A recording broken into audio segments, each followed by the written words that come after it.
ಎಲ್ರಿಗೂ ನಮಸ್ಕಾರ. ನಾನು ನಿಮ್ಮ ರಮೇಶ್. ಈ ವರ್ಷದ ಗೌರಿ ಗಣೇಶ ಹಬ್ಬಕ್ಕೆ ಸಂಬಂಧಪಟ್ಟಂತೆ ನಿಮ್ಮ TV5 ಜೊತೆ ಒಬ್ಬ ಸ್ಪೆಷಲ್ ಗೆಸ್ಟ್ ಇದ್ದಾರೆ. ಚಂದನವನಕ್ಕೆ ನಿನಗಾಗಿ ಅಂತ ಬಂದು ನೀಲ ಮೇಘ ಶ್ಯಾಮಳಾಗಿ ಮತ್ತು ರೋಮಿಯೋ ಜೂಲಿಯೆಟ್, ಪ್ರೇಮ ಕೈದಿ ಅಂತ ಸಿನಿಮಾಗಳನ್ನ ಕೊಟ್ಟು ಅವತ್ತು ಮತ್ತು ಇವತ್ತು ಯಾವಾಗಲೂ ಕೂಡ ಏನು ಯಂಗ್ ಆ್ಯಂಡ್ ಬ್ಯೂಟಿಯಾಗಿರ್ತಕ್ಕಂಥ, ಜೊತೆಗೆ ನಾನು ಕೇವಲ ಈ ಥರ ಸಿನಿಮಾಗಳಲ್ಲ ಎಲ್ಲ ಥರದ ಪಾತ್ರಗಳನ್ನು ಮಾಡಬಲ್ಲೆ ಅಂತ ತೋರಿಸ್ಕೊಟ್ಟಂಥ ದಮಯಂತಿ ಇನ್ನು ಕೆಲವೇ ದಿನಗಳಲ್ಲಿ ನಮ್ಮ ಭೈರಾದೇವಿಯಾಗಿ ಬರ್ತಾ ಇದ್ದಾರೆ. ಸ್ಯಾಂಡಲ್ವುಡ್ನ ಏನು ಎವರ್ಗ್ರೀನ್ ಬ್ಯೂಟಿ, ಸ್ಯಾಂಡಲ್ವುಡ್ ಸ್ವೀಟಿ ನಮ್ಮ ರಾಧಿಕಾ ಕುಮಾರಸ್ವಾಮಿ ಅವರು. ಮ್ಯಾಮ್, ಕಾರ್ಯಕ್ರಮಕ್ಕೆ ಆತ್ಮೀಯವಾದ ಸ್ವಾಗತ. Thank you sir. ನಾನು ಆಗಲೇ ಹೇಳಿದಾಗೆ ನಿಜಕ್ಕೂ ಡ್ರೆಸ್ ನೋಡಿ ನನಗೆ ಸ್ವಲ್ಪ ದಮಯಂತಿ ನೋಡೋದಲ್ಲೇ ಫೀಲ್ ಆಯಿತು ನನಗೆ. ಇಲ್ಲ, ಗೌರಿ ಗಣೇಶ ಹಬ್ಬ ಅಲ್ವಾ, ಸೊ ಅದಕ್ಕೆ ಈ ಅಲಂಕಾರ ಅಷ್ಟೇ. ಎಸ್, ಮೊದಲನೇದಾಗಿ ನಿಮಗೆ ಗೌರಿ ಗಣೇಶ ಹಬ್ಬದ ಶುಭಾಶಯಗಳು. Thank you. ತುಂಬ ಬ್ಯೂಟಿಫುಲ್ ಆಗಿ ರೆಡಿ ಮಾಡಿದ್ದೀರಾ, ನೀವು ಅಷ್ಟೇ ಸುಂದರವಾಗಿ ರೆಡಿ ಆಗಿದ್ದೀರಾ. Thank you. ಮೊದಲನೇದಾಗಿ ಹೇಳೋದಾದರೆ ತಮಗೂ ಸಹ ಗೌರಿ ಗಣೇಶ ಹಬ್ಬದ ಶುಭಾಶಯಗಳು. Yes ma'am. ಗೌರಿ ಗಣೇಶ ಹಬ್ಬ ಅಂದ ತಕ್ಷಣ ಎಲ್ರಿಗೂ, ಸ್ಪೆಷಲಿ ಗೌರಿ ಹಬ್ಬಕ್ಕೆ ಹೆಣ್ಮಕ್ಳಿಗೆ ಸ್ಪೆಷಲ್ ಇದು. ನಾರ್ಮಲಾಗಿ ನಮ್ಮ ಆಫೀಸಲ್ಲೂ ಕೂಡ ಯಾರಾದ್ರೂ ಲೇಡೀಸ್ ಮಾಡಲಿ ಅಂತಂದ್ರು, ಇಲ್ಲ ನಾನೇ ಮಾಡ್ತೀನಿ ಅಂತೇಳಿ ಪರ್ಮಿಷನ್ ಸ್ಪೆಷಲ್ ತಗೊಂಡು ಬಂದಿದ್ದೀನಿ. ಹೌದಾ? ಯಾಕೆಂದರೆ ನನಗೆ ನಾವು ಗೌರಿ ಇಲ್ಲಿರುವಾಗ ಗಣೇಶ ಎಸ್ ಎಸ್ ಸೂಪರ್, ನಿಜ. ಇಬ್ಬರು ಗೌರಿಗಳಾದ್ರೂ ಮತ್ತೆ ಗಣೇಶ ಇಲ್ಲಿ. ಎಸ್, ನಾನೇ ಗಣೇಶ, ನೀವೇ ಗೌರಿ. ನಿಜವಾಗಿ ಒಂದು ಮೋಸ್ಟ್ ಮೆಮೊರೇಬಲ್ ಮೂಮೆಂಟ್ ಆಗುತ್ತೆ ನನ್ನ ಲೈಫಲ್ಲಿ ಕೂಡ. ಎನಿವೆ ಮೇಡಮ್, ಗೌರಿ ಗಣೇಶ ಸಂದರ್ಭದಲ್ಲಿ ನಾವೆಲ್ಲ ನೋಡೋದಾದರೆ ಚಿಕ್ಕ ವಯಸ್ಸಲ್ಲಿದ್ದಂಥ ಆ ಒಂದು ತುಂಟಾಟಗಳು, ನಮ್ಗೆ ಆಗ್ತಿದ್ದಂಥ ಗೌರಿ ಗಣೇಶ ಹಬ್ಬ ಅಂದಾಗ ಚಿಕ್ಕ ಚಿಕ್ಕ ಗಣೇಶಗಳನ್ನ ಇಟ್ಕೊಂಡು ಮಣ್ಣಲ್ಲಿ ಗಣೇಶನ ಮಾಡಿ ತಗೊಂಡೋಗಿ ಕೆರೆಯಲ್ಲಿ ಹಾಕಿ ಮನೇಲಿ ಒಂದಷ್ಟು ಬೈಸ್ಕೊಂಡು ಅವರೆಲ್ಲ ಓಡೋದು, ಇದೆಲ್ಲ ಇರ್ತಾಯಿತ್ತು. ನಿಮ್ಮ ಬಾಲ್ಯದ ದಿನಗಳಲ್ಲಿ ಗೌರಿ ಗಣೇಶ ಹಬ್ಬದ ಯಾವ ರೀತಿ ಸ್ಪೆಷಲ್ ಆಗಿರ್ತಿತ್ತು? ಅಂದರೆ ನನಗೆ ಬಹಳ ಸ್ಪೆಷಲ್ ಅಂದರೆ, ನಾನು ಡಾನ್ಸ್ ಅಂತ ಶುರು ಮಾಡಿದ್ದೆ ಒಂದು ಈ ಗೌರಿ ಗಣೇಶ ಆರ್ಕೆಸ್ಟ್ರಾ ಅಂತ ಮುಂಚೆ ಏನು ಸ್ಟೇಜ್ ಒಂದು ಶೋಗಳಿರೋದು, ಅವಾಗ ಪರ್ಫಾರ್ಮೆನ್ಸ್ಗಳಿರೋದು. ಸೊ ಆ ಸ್ಟೇಜ್ ಆರ್ಕೆಸ್ಟ್ರಾ ಟೈಮಲ್ಲಿ ನಾನಲ್ಲಿ ಡ್ಯಾನ್ಸ್ ಮಾಡೋಕ್ಕೆ ಶುರು ಮಾಡಿದೆ. ಸೂಪರ್. ಪಕ್ಕದ ಮನೆ ಒಂದು ಹುಡುಗಿ, ನನ್ನ ಫ್ರೆಂಡು ಡ್ಯಾನ್ಸ್ ಮಾಡೋಕ್ಕೆ ಹೋಗ್ತಾಯಿದ್ರು. ಅದನ್ನ ನೋಡಿ ನನಗೂ ಆಸೆ ಆಯಿತು, ಇಲ್ಲ ನಾನು ಹೋಗಬೇಕು ಅಂತ ನಮ್ಮ ಡ್ಯಾಡಿ ಹತ್ರ ಗಲಾಟೆ ಮಾಡಿ ನಾನು ಅಲ್ಲಿ ಹೋಗಿ ನಾನು ಡ್ಯಾನ್ಸ್ ಮಾಡಿ ನನಗೆ ದುಡ್ಡಿನ ಹಾರ ಎಲ್ಲ ಹಾಕಿದ್ರು. ಆ ಹಾರ ದುಡ್ಡಲ್ಲಿ ನನ್ನ ಡ್ಯಾಡಿ ಹತ್ರ ಗಲಾಟೆ ಮಾಡೋದು, ನನಗೆ ಯಾವುದಾದ್ರೂ ದೊಡ್ಡ ಶೋರೂಮ್ಗೆ ಕರ್ಕೊಂಡೋಗಿ ನನಗೆ ಒಳ್ಳೊಳ್ಳೆ ಡ್ರೆಸ್ ಕೊಡಿಸ್ಬೇಕು ನಿಮಗೆ ಅಂತ. ಸೊ ಅಲ್ಲಿ ನನಗೆ ಏನೋ ಒಂದು ನನ್ನ ಒಂದು ಲೈಫ್ ಚೇಂಜ್ ಆಯಿತು ಅಂತಲೇ ಹೇಳ್ಬೋದು. ಯಾಕಂದರೆ ಡ್ಯಾನ್ಸ್ ಅನ್ನೋ ಹುಚ್ಚು, ಸಿನಿಮಾ ಅನ್ನೋ ಹುಚ್ಚು ಅಂದರೆ ಅಲ್ಲಿ ನಮ್ಮ ತಂದೆ ಹೇಳಿದ್ರು, ನೀನು ತುಂಬ ಚೆನ್ನಾಗಿ ಡ್ಯಾನ್ಸ್ ಮಾಡ್ತೀವಿ, ಎಷ್ಟು ಜನ ನಿನ್ನ ಇಷ್ಟಪಡ್ತಾರೆ, ಇಷ್ಟು ಚಿಕ್ಕ ಮಗು ನೀನು. ನಮ್ಮ ತಂದೆಗೂ ತುಂಬ ಇಷ್ಟ, ಅಂದರೆ ಸಿನಿಮಾ ಹುಚ್ಚು ಬಹಳನೇ ಇತ್ತು ನನ್ನ ತಂದೆಗೆ. ಮಾಲಾಶ್ರೀ ಮೇಡಮ್ ಅಂದರೆ ಬಹಳನೇ ಇಷ್ಟ, ಮತ್ತು ದೇವರಾಜ್ ಸರ್ ಅಂದರೆ ಆ ಕಾಲದಲ್ಲಿ ಅವರಿಗೆ ಬಹಳನೇ ಇಷ್ಟ ಹೀರೋಗಳಲ್ಲಿ. ಆ ಥರ ನಮ್ಮ ತಂದೆ ಯಾವಾಗಲೂ ಹೇಳೋರು, ನೀನು ಮಾಲಾಶ್ರೀ ಅವ್ರ ಥರ ಸಿನಿಮಾಗೆ ಬರಬೇಕು, ಸಿನಿಮಾಗಳು ಮಾಡಬೇಕು ಅಂತ. ಯಾವಾಗ ನನ್ನ ಗಣೇಶ ಆರ್ಕೆಸ್ಟ್ರಾ ಇದರಲ್ಲಿ ಸ್ಟೇಜಲ್ಲಿ ನಾನು ಡ್ಯಾನ್ಸ್ ಮಾಡಿದೆ, ಅವತ್ತು ನಮ್ಮ ತಂದೆ ಹೇಳಿದ್ರು, ನಾವು ನಡ್ಕೊಂಡು ಬರ್ತಾಯಿದ್ವಿ, ನಾನು ನನ್ನ ತಂದೆ ಕೈ ಇಟ್ಕೊಂಡಿದ್ದೆ, ನಾನು ನಡ್ಕೊಂಡು ಬರ್ತಾಯಿದ್ವಿ. ಒಂದು ಗಣಪತಿ ದೇವಸ್ಥಾನ ಇತ್ತು, ಆ ದೇವಸ್ಥಾನದ ಮುಂದೆ ಹೇಳಿದ್ರು, ದೇವ್ರ ಹತ್ರ ನನ್ನ ಪಕ್ಕದಲ್ಲಿ ನಿಂತಿದ್ದೆ, ನನ್ನ ಮಗಳನ್ನ ದೊಡ್ಡ ಹೀರೋಯಿನ್ ಆಗಿ ಮಾಡಪ್ಪ, ಆ ಥರ ಮಾಡಿದ್ರೆ ನಿನಗೇನೋ ಒಂದು ಹರಕೆ ಹೊತ್ಕೊಂಡಿದ್ರು. ಸೊ ಅವ್ರು ಹೇಳ್ದಾಗೇ ಅವತ್ತೇನು ಹರಕೆ ಹೊತ್ಕೊಂಡಿದ್ರು, ಅದೇ ರೀತಿಲಿ ನಾನು ಸಿನಿಮಾ ರಂಗಕ್ಕೆ ಪ್ರವೇಶ ಆದಮೇಲೆ, ಸಿನಿಮಾ ಎಂಟ್ರಿ ಕೊಟ್ಟಮೇಲೆ, ನನ್ನ ಸಿನಿಮಾ ಹಿಟ್ ಆದಮೇಲೆ ಗಣಪತಿಗೆ ಒಂದು ದೊಡ್ಡ ಪೂಜೆ ಕೊಟ್ಟಿದ್ವಿ ನಾವು. ನಿನಗಾಗಿ ನಂತರ ನನ್ನ ಫಸ್ಟ್ ಸಿನಿಮಾ ಬಂದು ನೀಲ ಮೇಘ ಶ್ಯಾಮ. ಫಸ್ಟ್ ಸಿನಿಮಾ ರಿಲೀಸ್ ಆಗಿದ್ದು ನನ್ನ ಎರಡನೇ ಸಿನಿಮಾ ನಿನಗಾಗಿ. ಸೊ ನಾವು ಕನ್ಸಿಡರ್ ನಿನಗಾಗಿ ಅಂತ ತಗೋಬೇಕು, ಎಲ್ಲರೂ ಅದೇ ರೀತಿ ತಗೋತಾ ಇದ್ದಾರೆ. ನನಗನ್ಸೋದು ನೀವು ನಿನಗಾಗಿ ಸಿನಿಮಾ ಮಾಡಿದಾಗ ನಿಮ್ಮ ಏಜ್ ಒಂದು 12-13 ಐ ಥಿಂಕ್. ಇಲ್ಲ, 14 ಅಲ್ಲ? ಹೆಂಗೆ ಅವಕಾಶ, ಅದು ಆ ಒಂದು ಮಿರಾಕಲ್ ನಡೆದಿದ್ದು ಹೇಗೆ ಅನ್ನೋದು? ಅಂದರೆ ನಾನು ಮಂಗಳೂರಲ್ಲಿದ್ವಿ ಆ ಟೈಮಲ್ಲಿ. ನಮ್ಮ ರಾಜ್ಕಿಶೋರ್ ಸರ್ ಡೈರೆಕ್ಟ್ರು, ನೀಲಮೇಘಶ್ಯಾಮದ ನಿರ್ದೇಶಕರು ಬಹಳಷ್ಟು ಒಂದು ನಾಯಕರು ಅಂದರೆ ಹುಡುಗಿರನ್ನ ಹುಡುಕ್ತಾ ಇದ್ರು ಆ ಸಿನಿಮಾಗೆ, ನಾಯಕಿ ಬೇಕು ಅಂತ.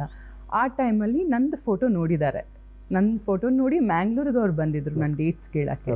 ಅಂದರೆ ಈ ಸಿನಿಮಾದಲ್ಲಿ ಆ ಟೈಮಲ್ಲಿ ನನಗಷ್ಟು ಅಂದರೆ ಆಸಕ್ತಿ, ಅಂದರೆ ತುಂಬ ಚಿಕ್ಕ ಹುಡುಗಿ ಅಲ್ಲ, ಸ್ಕೂಲ್ಗೆ ಹೋಗ್ತಾ ಇದ್ದಿದ್ದು ಟೈಮ್. ಸೊ ಮಾಡಬೇಕಾ ಬೇಡವಾ ಅನ್ನೋದ್ರ ಒಂದು ಕನ್ಫ್ಯೂಷನ್ ಇತ್ತು. ಅವರು ಬಿಡಲಿಲ್ಲ, ರಾಜ್ಕಿಶೋರ್ ಸರ್, ಏನೇ ಆಗಲಿ ಹುಡುಗಿ ನಮ್ಮ ಸಿನಿಮಾಗೆ ಹೀರೋಯಿನ್ ಆಗಬೇಕು ಹೇಳಿದ್ರು ನನ್ನ ಹತ್ರ. 350 ಜನ ಹುಡುಗಿರನ್ನ ನಾನು ಫೋಟೋಸ್ ನೋಡಿದ್ದೀನಮ್ಮ, ನನಗೆ ಯಾರೂ ಇಷ್ಟ ಆಗಿಲ್ಲ, ಅದೇನೋ ಗೊತ್ತಿಲ್ಲ, ನೀವಿಷ್ಟ ಆದ್ರಿ ಅಂತ ಹೇಳಿದ್ರು.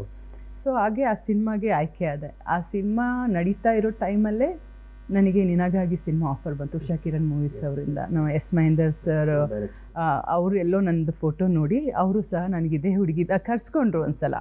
ಅವ್ರನ್ನ ಭೇಟಿ ಮಾಡೋಕ್ಕೆ ಹೋಗಿದ್ದೆ.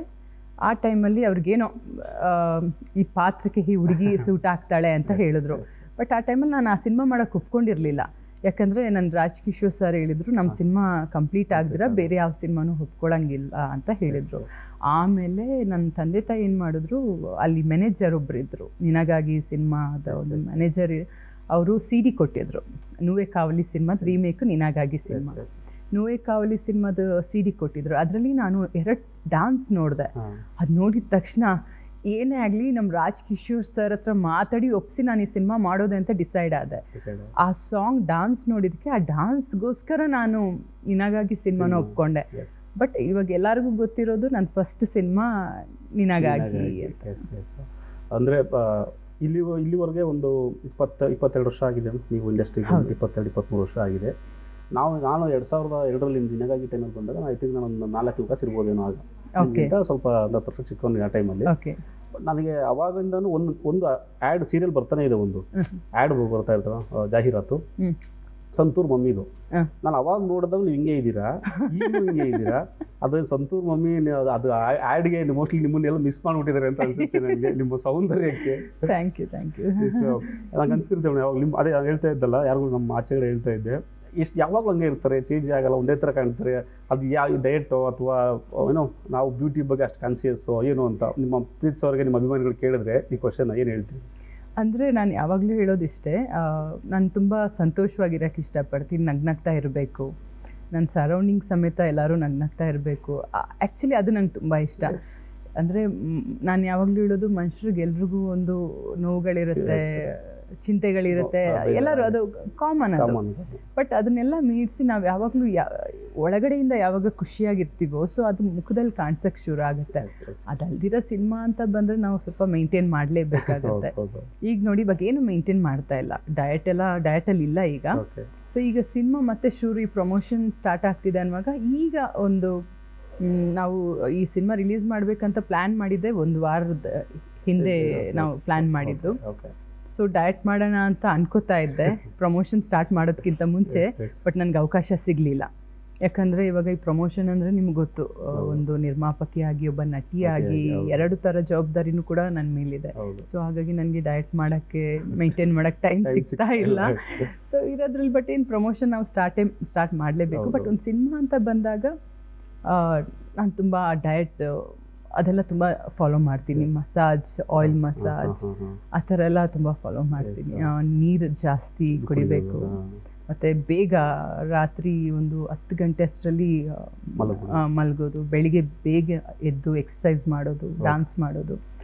ಯಾವಾಗಲೂ ಡಾನ್ಸ್ ಅನ್ನೋದು ನನ್ನ ಲೈಫಲ್ಲಿ ಇದ್ದೇ ಇರುತ್ತೆ. ಕೇಳಿಸ್ಕೊಂಡ್ರಾ ರಾಧಿಕಾ ಮೇಡಮ್ ಏನೇನೆಲ್ಲ ಮಾಡ್ತಾರೆ, ಬ್ಯೂಟಿಫುಲ್ಲಾಗಿ ಕಾಣಬೇಕು ಅಂತ ನೀವು ಅದನ್ನು ಫಾಲೋ ಮಾಡಲೇಬೇಕು. ನೀವು ಆ ಥರ ಆಗ್ಬೋದು. ನನಗೆ ಅದೇ ಅಗೈನ್ ನಿನಗಾಗಿ ಟೈಮಲ್ಲಿ ಹೊರಟ್ರೆ, ಅದಾದಮೇಲೆ ಈಗ ಬಂದಂಥ ಎಲ್ಲ ಸಿನಿಮಾಗಳು ಸೂಪರ್ ಡೂಪರ್ ಹಿಟ್ ಆಗ್ತಾ ಹೋಯಿತು. ಆಮೇಲೆ ಅದೊಂದು ಟ್ರೆಂಡ್ ಕ್ರಿಯೇಟ್ ಆಗೋಯಿತು. ರಾಧಿಕಾ ಅವ್ರು ಇದ್ದರೆ ಅದು ಸೂಪರ್ ಹಿಟ್ಟು. ಆಮೇಲೆ ನಿಮ್ಮನ್ನೊಂಥರ ಮಾಡ್ರನ್ ಆಗಿ ನಾವು ನೋಡಿದ್ವಿ. ರಾಧಿಕಾ ಮೇಡಮ್ ಅಂತಾರೆ ಎಲ್ಲ ಸಿನಿಮಾಗಳು ಅವರೇ ಒಂಥರ ಅಲ್ಟ್ರಾ ಸ್ಟೈಲಿಶ್ ಆಗಿ ನೋಡಿದಂಥ ಆ ಟೈಮಲ್ಲಿ ಆ ಒಂದು ಸಕ್ಸಸ್ ಎಲ್ಲ ಇತ್ತಲ್ಲ ಮೇಡಮ್, ನಿಮಗೆ ಕಂಟಿನ್ಯೂಸ್ ಹಿಟ್ ಬರ್ತಾಯಿತ್ತು, ನಿಮ್ಗೆ ಒಳ್ಳೊಳ್ಳೆ ಅವಕಾಶಗಳು, ಡ್ಯಾನ್ಸ್ ನಂಬರ್ಸ್ ಸಿನಿಮಾಗಳು. ಆ ಮೂಮೆಂಟ್ ಹೆಂಗೆ ಎಂಜಾಯ್ ಮಾಡ್ತಾಯಿದ್ರಿ ಅನ್ನೋದು? ಅಂದರೆ ನಿಜ ಹೇಳ್ಬೇಕಂದ್ರೆ ನಾನು ಇವತ್ತಿಗೂ ನನಗೆ ಡಾನ್ಸ್ಗೆ ಪ್ರಾಮುಖ್ಯತೆ ಇರೋ ಸಿನಿಮಾ ಸಿಕ್ಕಿಲ್ಲ ಅಂತಲೇ ಹೇಳ್ತೀನಿ. ಯಾಕಂದರೆ ಡಾನ್ಸ್ ಅಂದರೆ ನನಗೆ ಅದೊಂದು ನನ್ನ ತುಂಬ ಡ್ರೀಮ್ ಇದೆ. ಒಂದು ಸಿನಿಮಾ ಅಟ್ಲೀಸ್ಟ್ ಒಂದು ಸಾಂಗ್ ಆದರೂ ಫುಲ್ ಫ್ಲೆಡ್ಜ್ ಡಾನ್ಸ್ ಇರಲೇಬೇಕು ಸಿನಿಮಾದಲ್ಲಿ ಅಂತ. ಸೊ ಆ ಥರ ಒಂದು ಅವಕಾಶ ನನಗಿನ್ನೂ ಸಿಗಲಿಲ್ಲ. ಸೊ ಮುಂದೆ ಯಾವುದಾದ್ರೂ ಒಂದು ಸಿನಿಮಾದಲ್ಲಿ ಮಾಡಬೇಕು ಅನ್ನೋ ಒಂದು ಆಸೆ ಇದೆ. ಮತ್ತು ಇನ್ನೂ ಹಲವಾರು ಪಾತ್ರಗಳಲ್ಲಿ ನಾನು ಮಾಡಬೇಕು ಅನ್ನೋ ಆಸೆ ಇದೆ. ಅದು ಬಟ್ ಈ ಸಿನಿಮಾ ಮಾತ್ರ ಭೈರಾದೇವಿ ನನ್ನ ಲೀಸ್ಟಲ್ಲಿ ಇರಲಿಲ್ಲ.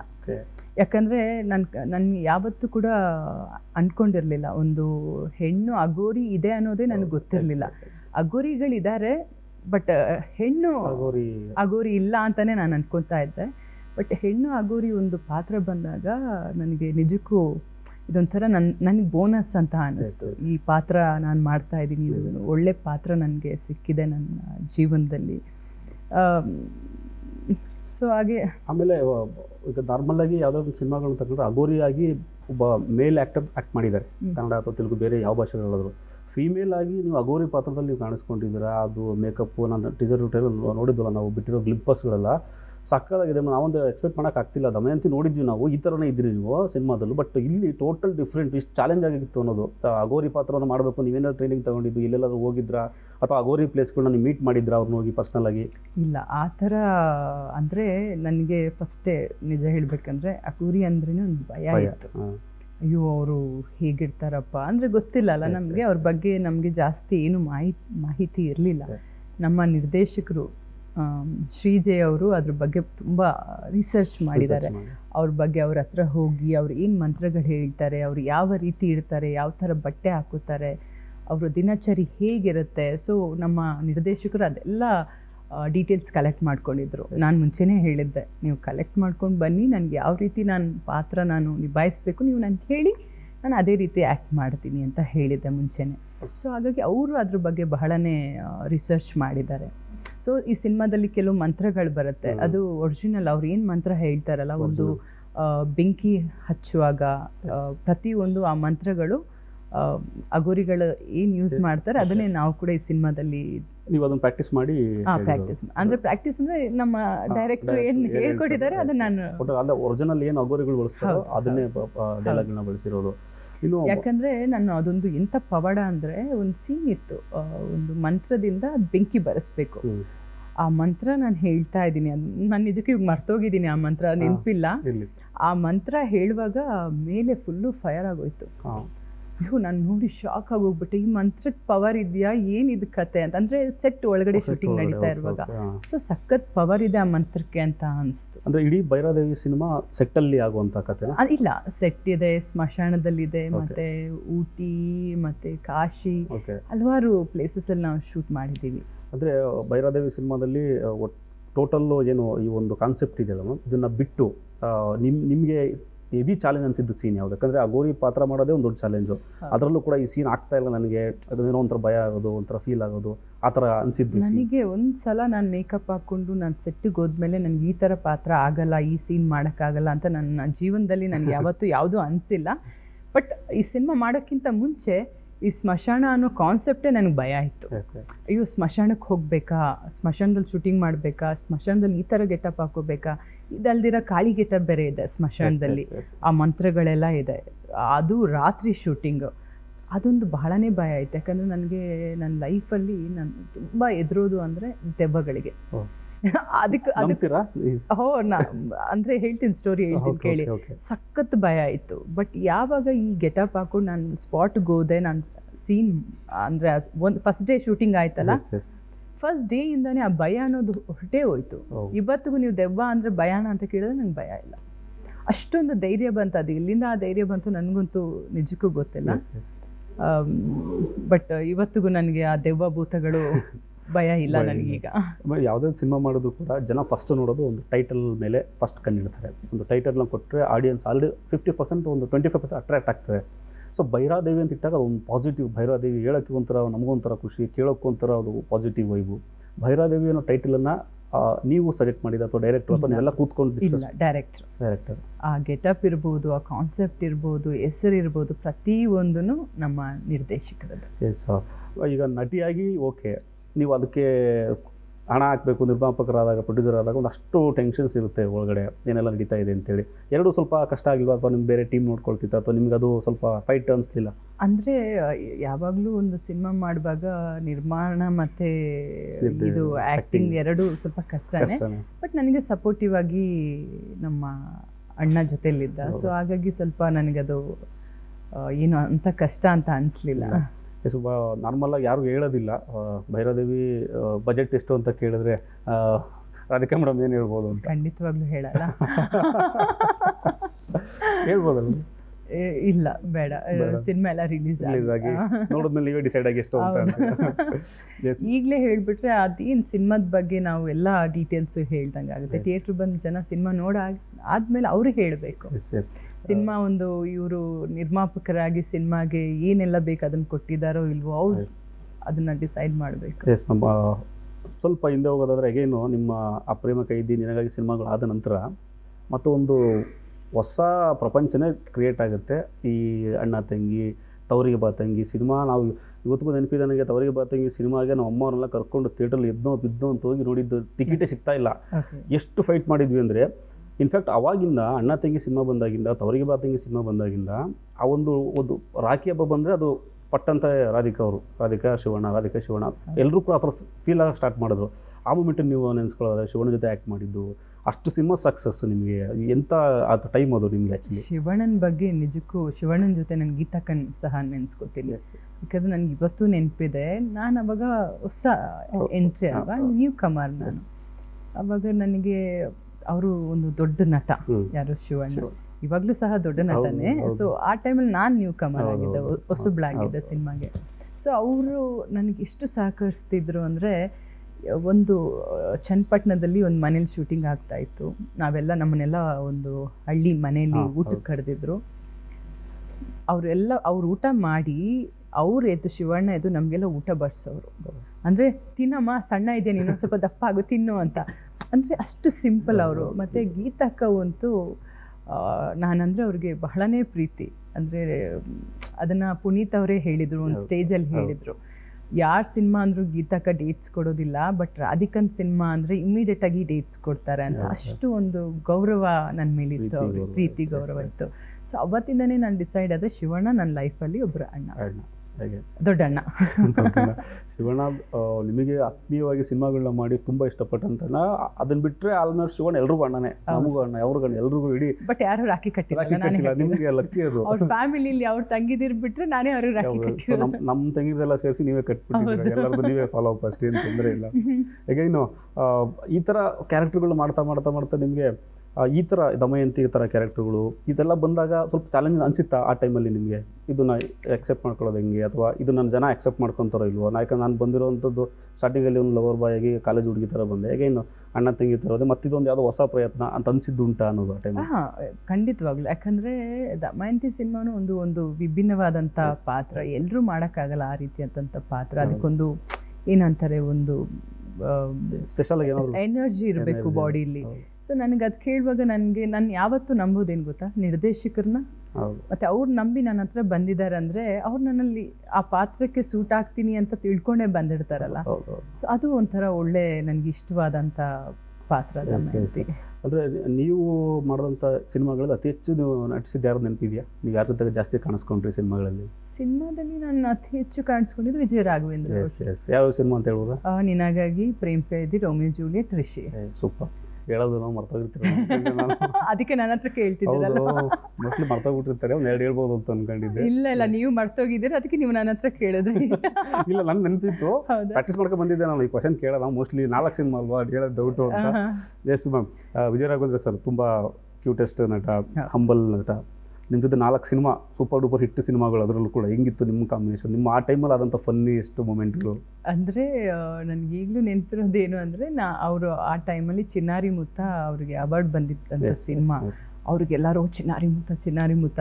ನನಗೆ ಒಂಥರ ಒಂದು ಭಯ ಇರೋದು, ಇವರು ಅಪ್ಪಾಜಿ ಫ್ಯಾಮಿಲಿ ಬೇರೆ, ಅವಾರ್ಡ್ ಬೇರೆ ತೊಗೊಂಡಿದ್ದಾರೆ, ಇವ್ರ ಮುಂದೆ ನನಗೆ ಆ್ಯಕ್ಟಿಂಗೇ ಬರಲ್ಲ, ಡ್ಯಾನ್ಸ್ ಬರಲ್ಲ, ನಾನೇನು ಕಲ್ತಿಲ್ಲಲ್ಲ, ಇವ್ರ ಮುಂದೆ ಯಾವ ರೀತಿಯಪ್ಪ ನಾನು ನಟಿಸೋದು ಅನ್ನೋ ಒಂದು ಭಯ ಇತ್ತು. ಫಸ್ಟ್ ಡೇ ನಾನು ಮೀಟ್ ಮಾಡುವಾಗ ನಮಸ್ತೆ ಅಂದರು, ನಮಸ್ತೆಮ್ಮ ಅಂದರು, ಅಷ್ಟೇ ನಾನು ಅಂದೆ. ಅದಾದಮೇಲೆ ಶೂಟಿಂಗ್ ಸ್ಟಾರ್ಟ್ ಆಯಿತು. ನಾವೊಂಥರ ತುಂಬ ಜೋವಿಲಾಗಿರ್ತಾ ಇದ್ವಿ. ನಮ್ಮದು ಟೀಮ್ ಇತ್ತು, ನಮ್ಗೆ ಈಗಲೂ ನೆನಪಿದೆ, ಮೈಸೂರಲ್ಲಿ ನಮ್ಮ ನಿನಗಾಗಿ ಸಿನಿಮಾ ನಡೀತಾ ಇತ್ತು. ಅಲ್ಲಿ ನಾನು, ವಿಜಯ ರಾಘವೇಂದ್ರ ಮತ್ತು ಶಿಲ್ಪ, ಇನ್ನೊಬ್ಬರು ಹೀರೋಯಿನ್ ಇದ್ದಾರಲ್ಲ ಅವರು, ವಿಶಾಲ್ ಇನ್ನೊಬ್ಬರು ಹೀರೋ, ಮತ್ತು ನಾಗಶೇಖರ್, ಗೊತ್ತಲ್ಲ ಈಗ. ಹಾಂ. ಸೊ ನಾವೆಲ್ಲ ನಮ್ಮ ಟೀಮ್, ಇನ್ನೂ ಕೆಲವರು ಇದ್ದಾರೆ, ನನ್ನ ಹೆಸರು ಮರ್ತೋಗ್ಬಿಟ್ಟಿದ್ದೀನಿ. ಸೊ ನಾವೆಲ್ಲ ಸೇರಿಕೊಂಡು ಒಂದು ಅಲ್ಲಿ ಫನ್ ವರ್ಲ್ಡ್ ಥರ ಬಂದಿರುತ್ತಲ್ಲ ಮೈಸೂರಲ್ಲಿ. ಸೊ ಎಲ್ಲ ಹೋಗೋಣ, ಚೆನ್ನಾಗಿರುತ್ತೆ ಅಂತ. ಸರ್ ನನಗೆ ಗೊತ್ತಿಲ್ಲ ಯಾವ ಥರ ಡ್ರೆಸ್ ಹಾಕೋಬೇಕು ಏನು ಅಂತ. ಒಂದು ಒಳ್ಳೆ ಟೈಟ್ ಫಿಟ್ಟಿಂಗ್ ಗೌನ್ ಹಾಕ್ಕೊಂಡೆ. ರೋಡಲ್ಲಿ ನಾವೆಲ್ಲ ನಡ್ಕೊಂಡೆ. ಅಂದರೆ ನಾವು ಯಾರು ಅಂತ ಯಾರಿಗೂ ಗೊತ್ತಿಲ್ಲ, ಸಿನಿಮಾ ರಿಲೀಸ್ ಆಗಿರಲಿಲ್ವಲ್ಲ. ರಾಘು ಅವರು ಅಷ್ಟೇ ಚಿನ್ನಾರಿ ಮುತ್ತದಲ್ಲಿ ನೋಡಿದ್ರು, ಹೀರೋ ಆದಮೇಲೆ ದೊಡ್ಡವರಾದ್ಮೇಲೆ ಹೇಗಿದ್ದಾರೆ ಅಂತ ಯಾರಿಗೂ ಗೊತ್ತಿರಲಿಲ್ಲ. ಫುಲ್ ಟೈಟ್ ಫಿಟ್ಟಿಂಗ್ ಒಂದು ರೆಡ್ ಕಲರ್ ಗೌನ್ ಹಾಕ್ಕೊಂಡು ಹೋದೆ. ನಾನು ನೋಡ್ಬಿಟ್ಟು ರಾಘು ಕೇಳಿದ್ರು, ಇದು ಏನಮ್ಮ ನಿನ್ನ ಅವತಾರ ಅಂತ. ರಾಘು ಏನಾಗಲ್ಲ ರಾಘು, ಹೋಗೋಣ ರಾಘು ಅಂತ. ಅಂದರೆ ನಾವು ಒಳ್ಳೆ ಫ್ರೆಂಡ್ಸ್. ನಾವು ರೋಡಲ್ಲಿ ಹೋಗ್ತಾ ಇರುವಾಗ ಎಲ್ಲ ನೋಡಿ ನನ್ನ ಕಿನಲ್ ಮಾಡ್ತಾಯಿದ್ರು. ಅದರ ಟೈಟ್ ಫಿಟ್ಟಿಂಗ್ ಗೌನ್ ಹಾಕೊಂಡು ಹೋಗ್ತೀವಿ ಎಲ್ಲ ಕಿಂಡಲ್ ನೋಡಿ ಹೇಳಿದ್ರೆ ಅರ್ಥ ಆಗಲ್ಲ, ಈ ರೀತಿ ಎಲ್ಲ ಬರ್ತೀರಾ, ನಮಗೆ ಕಷ್ಟ ಆಗುತ್ತೆ. ಸೊ ಪಾಪ ಅವ್ರಿಗೆ ಅವತ್ತು ಆ ಹುಡುಗರಿಗೆಲ್ಲ ನಮ್ಮನ್ನ ಸೇವ್ ಮಾಡೋದೊಂದು ದೊಡ್ಡ ವಿಷಯ, ಪ್ರೊಟೆಕ್ಟ್ ಮಾಡೋದು. ಹೌದು. ಸೊ ಆ ಥರ ಕೆಲವೊಂದು ಫನ್ನಿ ಇದು. ಮತ್ತು ನಾನು ತುಂಬ ಬೆಟ್ಟಿಂಗ್ಸ್ ಹಾಕೋದು ಜಾಸ್ತಿ. ಅವಾಗ ಬೆಟ್ಟಿಂಗ್ಸ್ ಹಾಕಿದ್ರೆ ನನಗೆ ಚಾಕ್ಲೇಟ್ಸ್ ತಂದು ಕೊಡಬೇಕು. ಯಾವ ಥರ ಬೆಟ್ಟಿಂಗ್ಸ್? ಏನ ನನಗೆ ಈಗ ಅಷ್ಟು ನೆನಪಾಗ್ತಿಲ್ಲ, ಸುಮಾರು ವರ್ಷ ಆಯ್ತಲ್ಲ. ಚಿಕ್ಕದಕ್ಕೆ ಅದು ಮಾಡಿದ್ರೆ ನೋಡ್ತೀಯ, ಇದು ಮಾಡಿದಾಗ ಮಾಡಬೇಕು ಅಂತ ಅಲ್ಲ, ಏನಾದರೂ ಕೇಳೋದು, ನಾನು ಗೆದ್ರೆ ಈ ಥರ ನಾನು ಚಾಕ್ಲೇಟ್ ಕೊಡ್ಬೇಕು, ನಾನು ಸೋತ್ರೆ ಈ ಥರ ಏನೋ ಇರುತ್ತಲ್ಲ. ಸೊ ಆ ಥರ ತುಂಬ ಬೆಟ್ಟಿಂಗ್ಸ್ ಎಲ್ಲ ಆಗ್ತಿದ್ದೆ.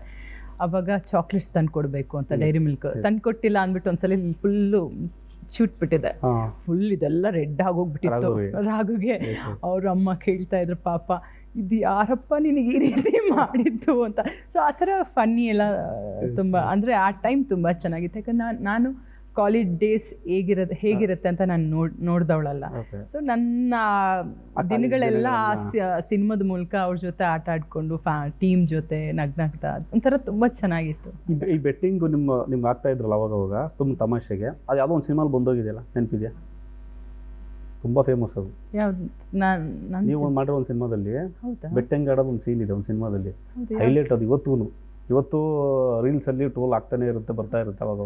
ಓ, ಅನಾಥರು. S, correct. ಅನಾಥರು ಸಿನಿಮಾದಲ್ಲಿ ನೀವು ಒಂದು ಮಾಡ್ತಿರಲ್ಲ, ನೆನಪಿದೆ. ಅದು ಡಬ್ಬ ಅಳ್ಳಾಡ್ಸ್ಬಿಟ್ಟ. ಕರೆಕ್ಟ್. ಆ ಸೀನಲ್ಲಿ ಅದ್ರ ಅವತ್ತಿಗೆ ಅನ್ಸುತ್ತೆ ನಿಮ್ಗೆ ಏನಾದ್ರು ಇದಕ್ಕೂ ಕರೆಕ್ಟ್ ಮ್ಯಾಚ್ ಆಯ್ತು, ನಾನು ಆಗ್ತಿದ್ದೆ ಆ ಥರ ಏನಾದ್ರು? ಇಲ್ಲ, ಅವಾಗ ನನ್ನನ್ನು ನೋಡಿ ನನ್ನ ಸಿನಿಮಾಗೆ ಆಯ್ಕೆ ಮಾಡಿದ್ದು ಮೋಸ್ಟ್ಲಿ ಉಪೇಂದ್ರ ಸರ್ ಮತ್ತು ಸಾಧು ಸರ್. ಸೊ ಬೇರೆ ಎಲ್ಲ ನನ್ನ ಮೇಲೆ ಒಂದು ಡೌಟ್ ಇತ್ತು, ಈ ಹುಡುಗಿ ಅಂದರೆ ಆ ಟೈಮಲ್ಲಿ ತವರಿಗೆ ಬಾ ತಂಗಿ, ಅಣ್ಣ ತಂಗಿ ಸಿನಿಮಾಗಳು ಹಿಟ್ ಆಗಿತ್ತಲ್ಲ. ಸೊ ಇವಳು ಆ ಪಾತ್ರಕ್ಕೆ ಸೂಟ್ ಆಗ್ತಾಳ, ಅಷ್ಟು ಲೈವ್ಲಿಯಾಗಿ ಮಾಡೋಕ್ಕಾಗುತ್ತಾ ಅನ್ನೋದು ಒಂದು ಸ್ವಲ್ಪ ಡೌಟ್ ಇತ್ತು. ಇನ್ನು ಅವ್ರು ಹೇಳುವಾಗ ನನಗೆ ಡೌಟ್ ಸ್ಟಾರ್ಟ್ ಆಗಿತ್ತು. ಸೊ ಆ ಸೀನ್ ನೋಡ್ಬಿಟ್ಟು ಎಲ್ಲ ಕ್ಲಾಪ್ ಮಾಡಿದ್ರು. ಆ ಸೀನಿಗೆ ಪರ್ಟಿಕ್ಯುಲರ್ಲಿ ಆ ಸೀನ್ಗೆ, ಅಂದರೆ ಕೆಳಗಡೆ ಬಿದ್ದು ಒದ್ದಾಡಿ, ಅದು ತುಂಬ ಚೆನ್ನಾಗಿತ್ತು ಆ್ಯಕ್ಚುಲಿ. ಸೊ ನಾವು ಯಾವಾಗಲೂ ನೆನೆಸ್ಕೊಂಡು ನಗ್ತಿರ್ತೀನಿ ಆ ಸೀನ್, ಪದೇ ಪದೇ ನೋಡುವಂತ. ನನಗೂ ನಗು ಬರುತ್ತೆ.